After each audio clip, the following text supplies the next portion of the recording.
Hey guys, Shadow Reviewer here. Well, this is it. The last video of Sonic X Shadow Generations. An entire review of the game. So, does it hold up? Is it one of the best games ever played? Or is it an unnecessary cash grab? I think, it's definitely not the former. So, let's get into it. Starting off with the positives.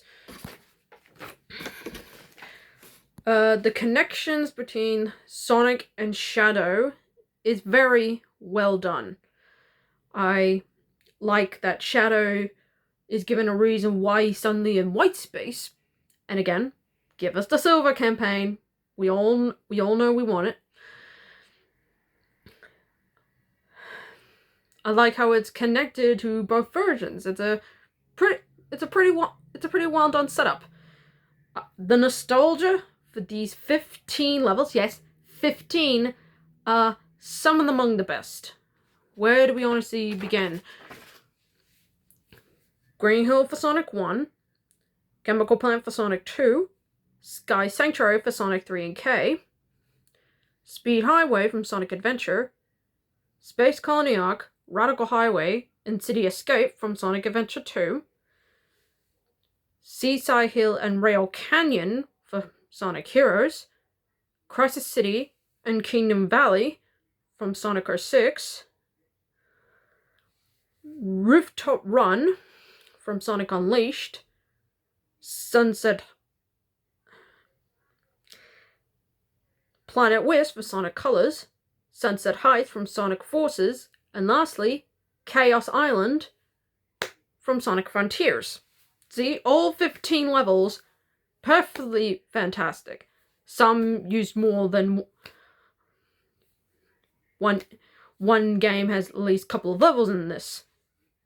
Truly well done stuff. Classic Sonic and Classic Tails are just damn adorable. I mean, they look so cute.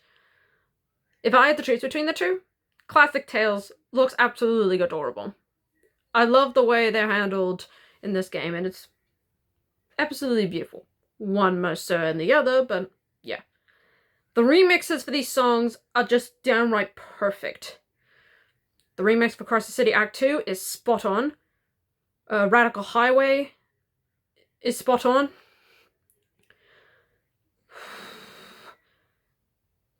Space Colony Arc is spot on. City Escape Act 1 is great. Oh, and there's so much more, etc, etc. Just go listen to the soundtrack to these games, though. Great. Shadow's story is just downright flawless. Everything about it is just flawless. It's clear that the writers and developers knew exactly what they were going for, and they just made it absolutely perfect. If I had to do top 10 best Sonic games with top 10 Sonic games with the best stories, Shadow Generations would definitely be on that list. The way they handled Maria and Gerald Robotnik in the story is just downright fantastic. They clearly they served their purpose in the game, and they made for some of the best scenes in the game. Honestly, Shadow and Maria's scenes together are either downright adorable, freaking sweet, and just downright tragic. And speaking of tragic, the ending is fantastic. Honestly, heartbreaking to see Shadow cry over the fact that he's never going to see his best friend again. And Maria telling him that she'll always be with him in spirit is beautiful writing.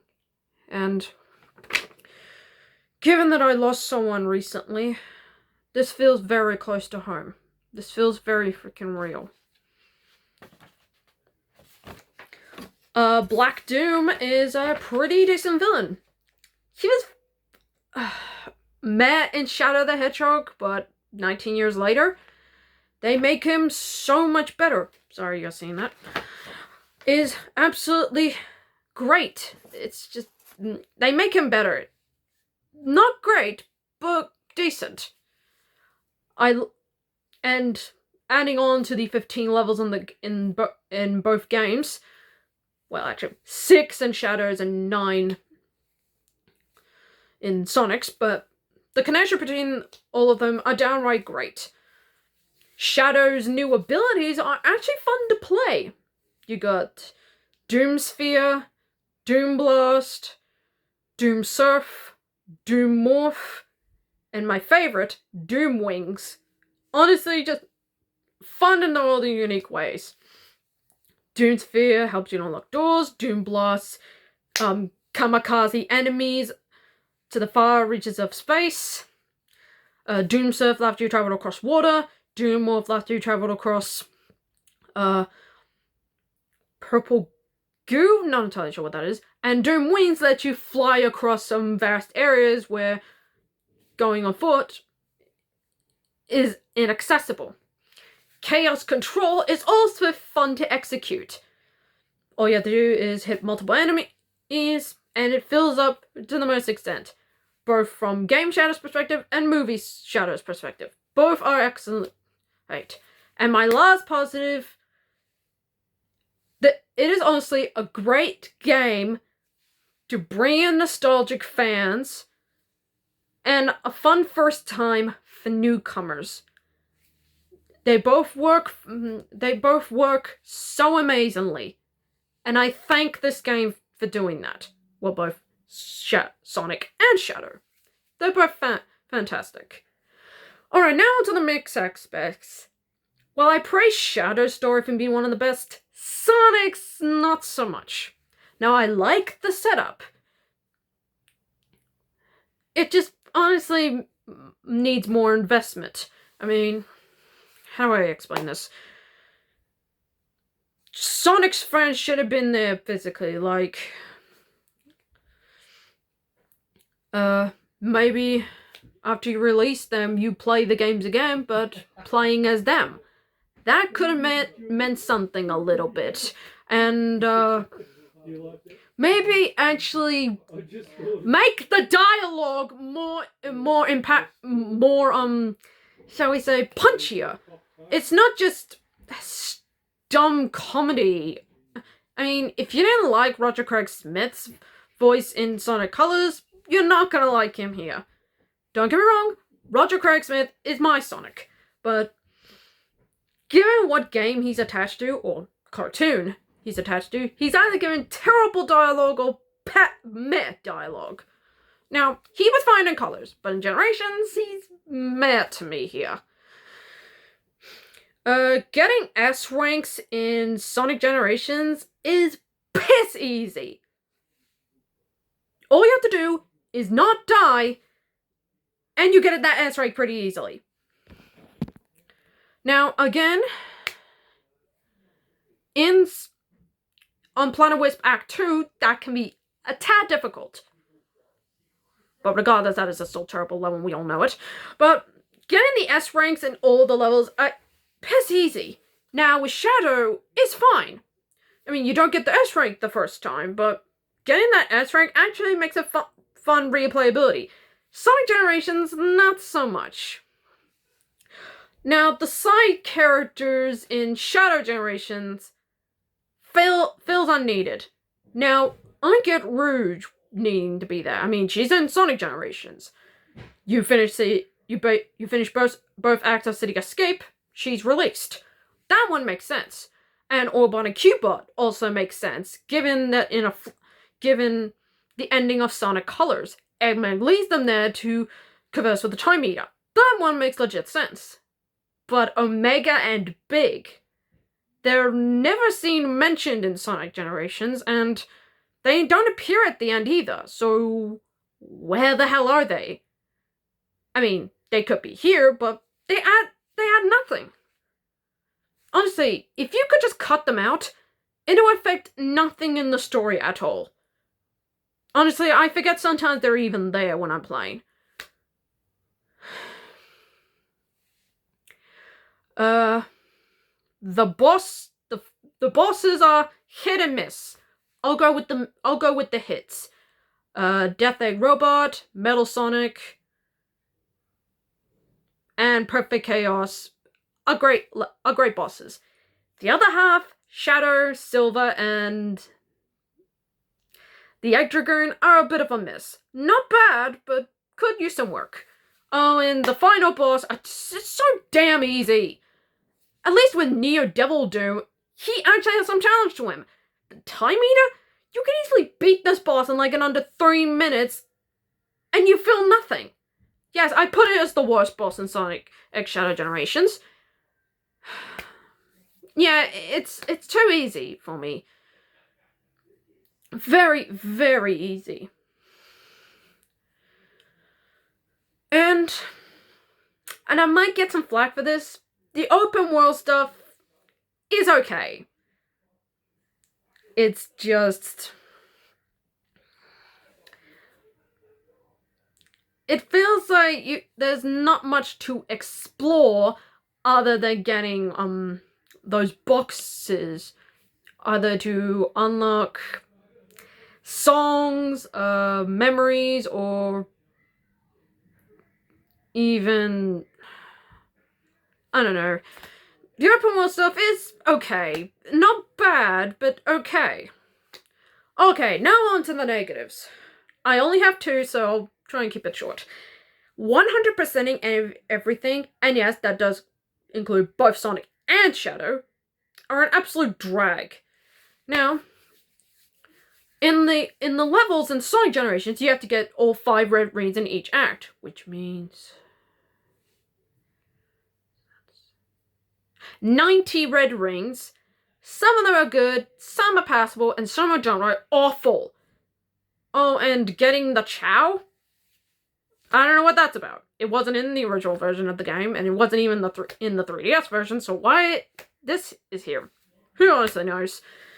But getting the red rings just to unlock either extra moves or music feels like an unnecessary add-on. Oh, and in Shadow Generations, you have to collect these special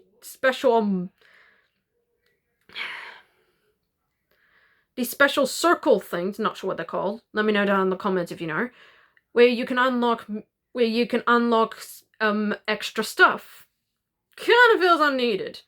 Now, in the DLC, Sonic 3 Movie Pack DLC, that one is okay. But in Shadow Generations, they can either be hit or miss if you're inexperienced. Oh, and that's not the only thing that's annoying. The nuts and bolts.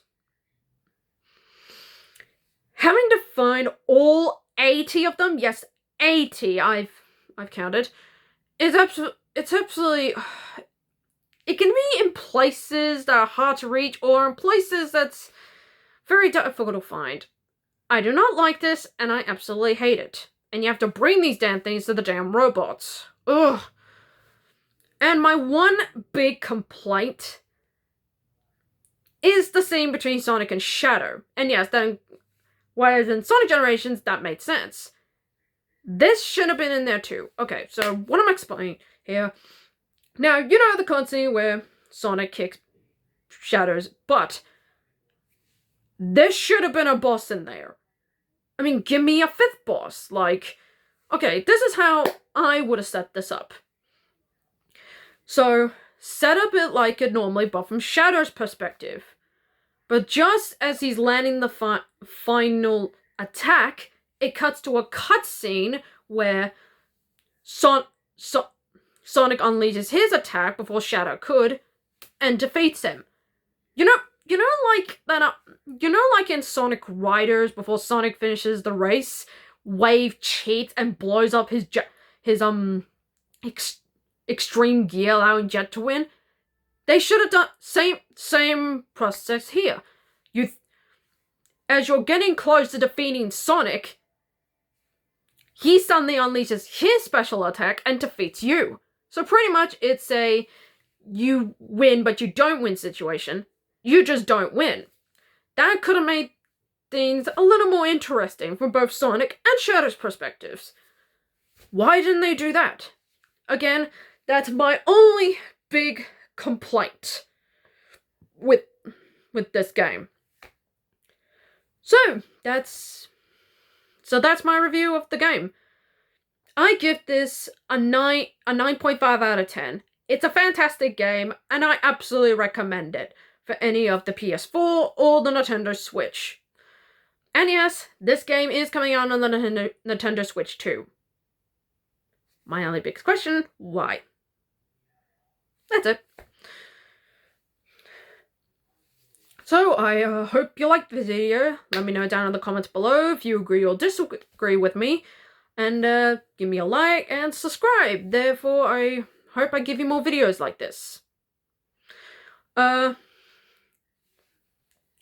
Tomorrow I've got a special video that celebrates me getting 10,000 views. Yeah, I've got like 10,000 views, so over 10,000 views in fact. So thank you guys for giving me the views that giving me the views. That way I can get more videos and keep you more invested. So I've got a special video to bring that. I've got a special video to celebrate that tomorrow. So tune in for that. Until then, I'm the Shadow Reviewer, signing off.